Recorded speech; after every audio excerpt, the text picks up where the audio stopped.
സങ്കീർത്തനങ്ങൾ 16 അധ്യായം 1 മുതൽ 11 വരെയുള്ള തിരുവചനങ്ങൾ. ദൈവം എൻ്റെ അവകാശം. ദൈവമേ, എന്നെ കാത്തുകൊള്ളണമേ.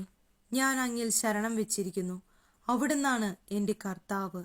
അങ്ങിൽ നിന്നല്ലാതെ എനിക്ക് നന്മയില്ല എന്ന് ഞാൻ കർത്താവിനോട് പറയും.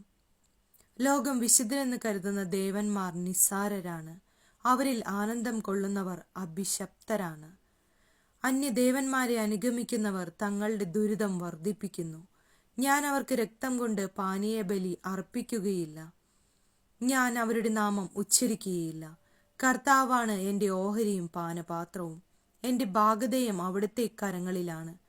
അഭികാമ്യമായ ദാനമാണ് എനിക്ക് അളന്നു കിട്ടിയിരിക്കുന്നത്. വിശിഷ്ടമായ അവകാശം എനിക്ക് ലഭിച്ചിരിക്കുന്നു. എനിക്ക് ഉപദേശം നൽകുന്ന കർത്താവിനെ ഞാൻ വാഴ്ത്തുന്നു. രാത്രിയിലും എൻ്റെ അന്തരംഗത്തിൽ പ്രബോധനം നിറയുന്നു. കർത്താവ് എപ്പോഴും എൻ്റെ കൺമുൻപിലുണ്ട്. അവിടുന്ന് എൻ്റെ വലത്തുഭാഗത്തുള്ളത് കൊണ്ട് ഞാൻ കുലുങ്ങുകയില്ല. അതിനാൽ എൻ്റെ ഹൃദയം സന്തോഷിക്കുകയും അന്തരംഗം ആനന്ദം കൊള്ളുകയും ചെയ്യുന്നു. എൻ്റെ ശരീരം സുരക്ഷിതമായി വിശ്രമിക്കുന്നു. അവിടുന്ന് എന്നെ പാതാളത്തിൽ തള്ളുകയില്ല. അങ്ങയുടെ പരിശുദ്ധൻ ജീർണിക്കാൻ അനുവദിക്കുകയില്ല.